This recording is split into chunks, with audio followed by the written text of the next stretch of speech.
वाह मोदी जी वाह, अनिल अंबानी पर भी हो गई आपकी मेहरबानी। कभी तो जनता के लिए भी सोच लिया करो। दोस्तों, अमेरिका से एक खबर आती है कि अमेरिका में करीब 6 अरब डॉलर का शिक्षा ऋण, जी हाँ, शिक्षा पे हुआ कर्ज माफ होने जा रहा है। ऐसे छात्र जो विकलांग हैं उनका ऋण माफ होगा। इधर अनिल अंबानी, जी हाँ, मोदी के करीब मित्रों में से अनिल अंबानी की कंपनी रिलायंस नेवल, जिसके ऊपर 12,432 करोड़ का कर्ज था, उसको सेटलमेंट उन्होंने कर दिया महज 800 करोड़ रुपए में। 800 करोड़ रुपए लेकर अनिल अंबानी को 11,632 करोड़ रुपए का, जी हाँ, भारी भरकम, ये कोई छोटी रकम नहीं ना, फिर से सुनिए, 11,632 करोड़ रुपए माफ किए गए। आखिर क्यों?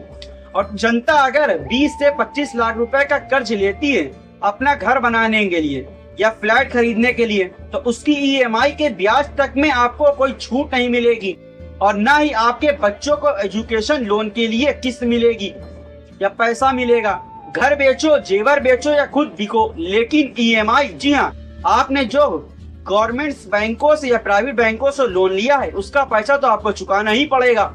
आप धीरू भाई अंबानी की औलाद तो नहीं है जो आप आम आदमी होकर प्रधानमंत्री नरेंद्र मोदी जी आप पर मेहरबान हो जाए। आप केवल वोट देते हो, चंदा या कमीशन तो नहीं देते हो। चंदा या कमीशन तो सिर्फ दोस्तों अडानी और अंबानी जैसे ही बड़े मित्र मोदी जी को देते हैं। वोट जनता के चोरी होंगे और मलाई अंबानी और अडानी खाएंगे। इसलिए नेता विपक्ष एलओपी और शैडो प्रधानमंत्री, जी हाँ, देश के शैडो प्रधानमंत्री राहुल गांधी जी ने बिहार में वोट चोर यात्रा पर निकली, जिसमें बिहार की जनता ने बढ़ चढ़ कर हिस्सा लिया और गोदी मीडिया ने वो नहीं दिखाया और संपूर्ण देश उसका एक साथ जुट होकर सपोर्ट भी कर रहा है। देश में अब बच्चे बच्चे की जुबान पर एक ही नारा है, वोट चोर गद्दी छोड़। दोस्तों, अब तो देश की जनता और विपक्ष राजनीति पार्टी भी समझ चुकी है कि कैसे 2014 से लेकर अब तक 2024 के लोकसभा चुनाव तक देश की जनता का हक यानी हमारा और आपका वोट चोरी हो रहा है।